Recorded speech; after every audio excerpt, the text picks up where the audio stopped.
जय जय रघुवीर समर्थ। जय जय रघुवीर समर्थ। जय जय रघुवीर समर्थ। उपस्थित श्रोतेजनांना चैतन्य आत्मन या चॅनलचा नमस्कार। आजच्या या ग्रंथ वाचनाच्या उपक्रमात आपणा सर्वांचे हार्दिक स्वागत। सध्या आपण समर्थ श्री रामदास स्वामी लिखित सार्थ श्री दासबोध या महान ग्रंथाचे क्रमशः वाचन करीत आहोत। तेव्हा आजचे वाचन सुरू करण्यापूर्वी प्रथम आपण समर्थ श्री रामदास स्वामी यांना गुरुवंदना अर्पण करूया। गुरुर् ब्रह्मा गुरुर्विष्णू गुरुर्देवो महेश्वरः गुरुर् साक्षात् परब्रह्म तस्मै श्री गुरवे नमः।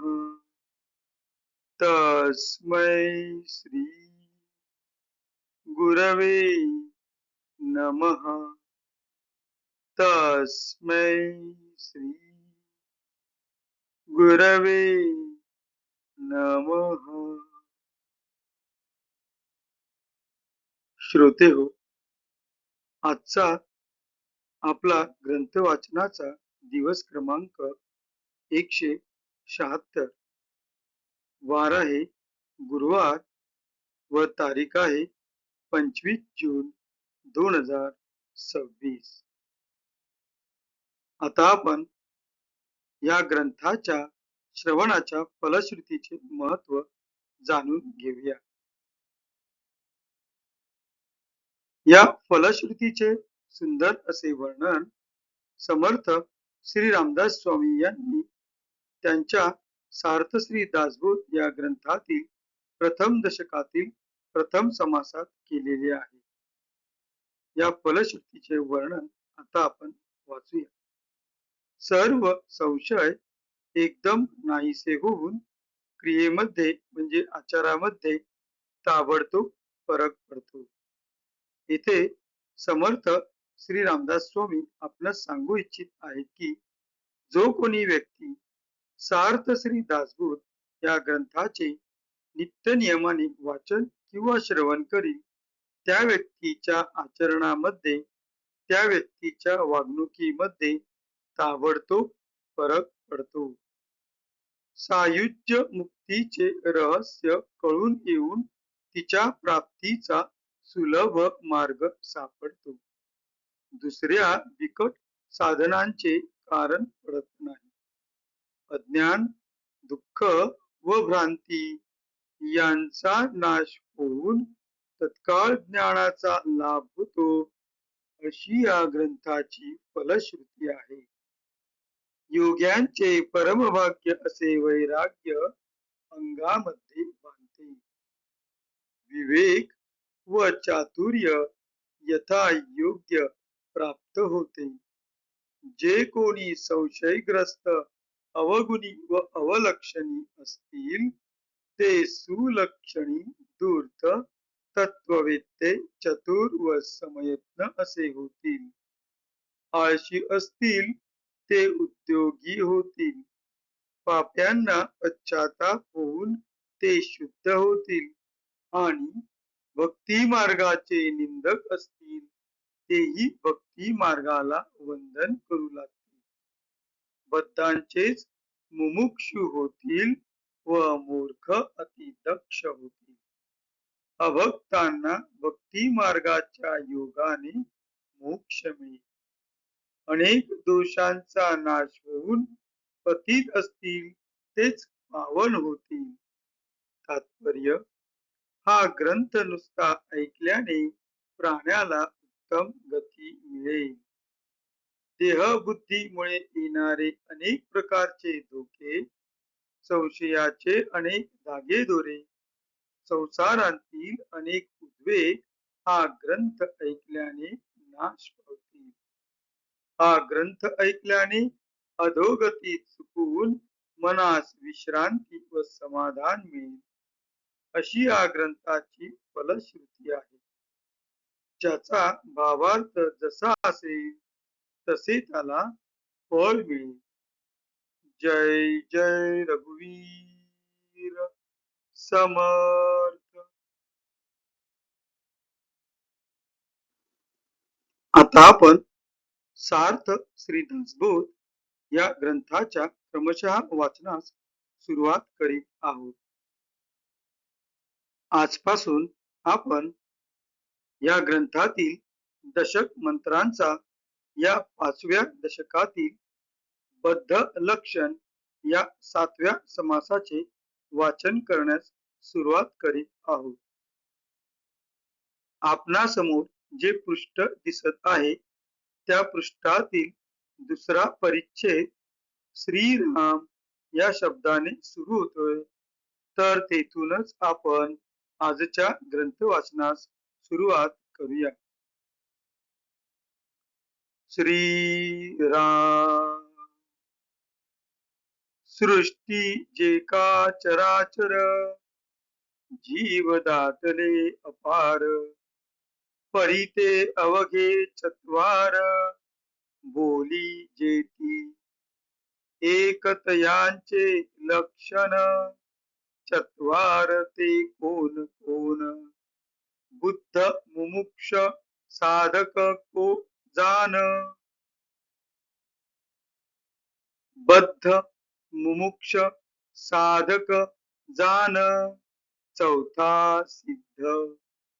या चौघां विरहित काही सचराचरी पाचवा नाही. आता असो हे सर्वही विशद करू. बद्ध म्हणजे तो कोण, कैसे मुमुक्षाचे लक्षण, साधक सिद्ध ओळखन, कैसी जाणावी. श्रोती व्हावे सावध, प्रस्तुत ऐका बद्ध. मुमुक्ष साधक आणि सिद्ध पुढे निरोपिले. आता बद्ध तो जाणीजे ऐसा, अंधारींचा अंध जैसा. चक्षुवीन दाही दिशा, शून्याकार. भक्त ज्ञाते तापसी, योगी वितरागी संन्यासी. पुढे देखता दृष्टीसी, येणार नाही.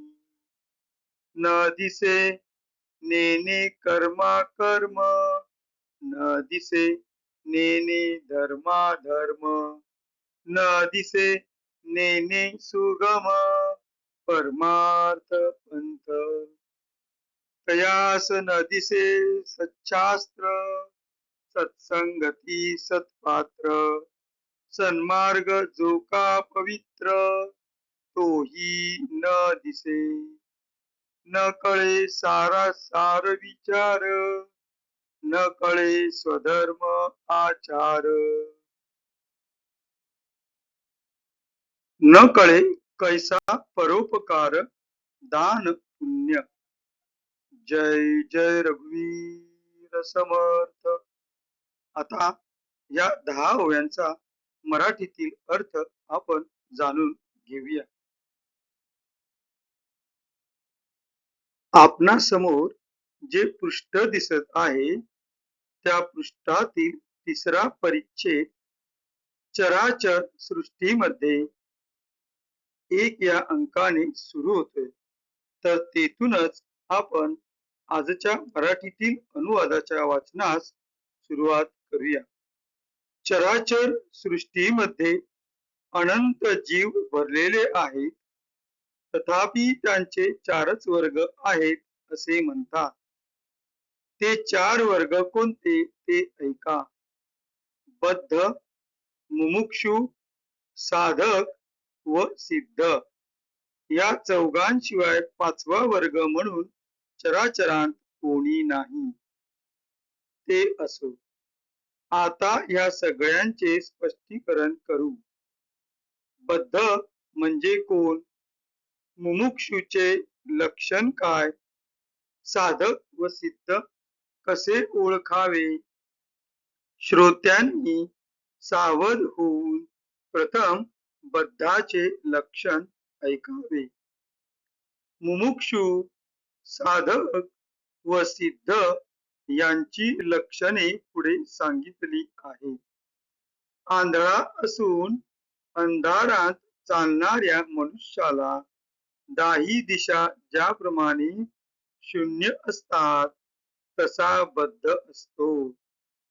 भक्त, ज्ञाते, तापसी, योगी, विरक्त, संन्यासी पुढे आले असताही त्याच्या दृष्टीला दिसत नाही. कर्म कोणते व अकर्म कोणते, धर्म कोणता व अधर्म कोणता, तसेच परमार्थाचा सोपा मार्ग कोणता हे त्याला दिसत नाही व समजत नाही. सच्शास्त्र, सत्संगती, सत्पात्र म्हणजे सज्जन मनुष्य, पवित्र असा सन्मार्ग यांतले त्याला काहीच दिसत नाही.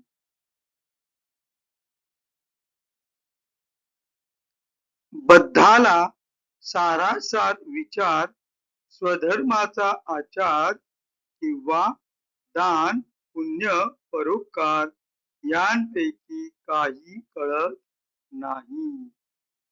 जय जय रघुवीर समर्थ. आज आपण येथे थांबतोय. पुढील वाचन आपण पुढील भागात पाहूया. आता कृतज्ञतापूर्वक समर्थ श्री रामदास स्वामी यांना वंदन करून आजच्या ग्रंथ वाचनाच्या भागाची सांगता करूया.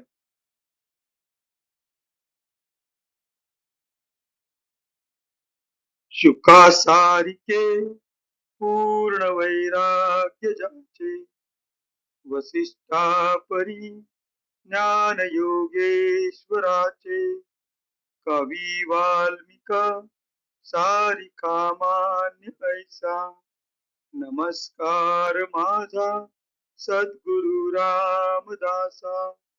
जय जय रघुवीर समर्थ. उपस्थित सर्व श्रोत्यांना पुन्हा एकदा धन्यवाद. त्यांचे खूप खूप आभार. भेटू पुढल्या भागात. जय जय रघुवीर समर्थ.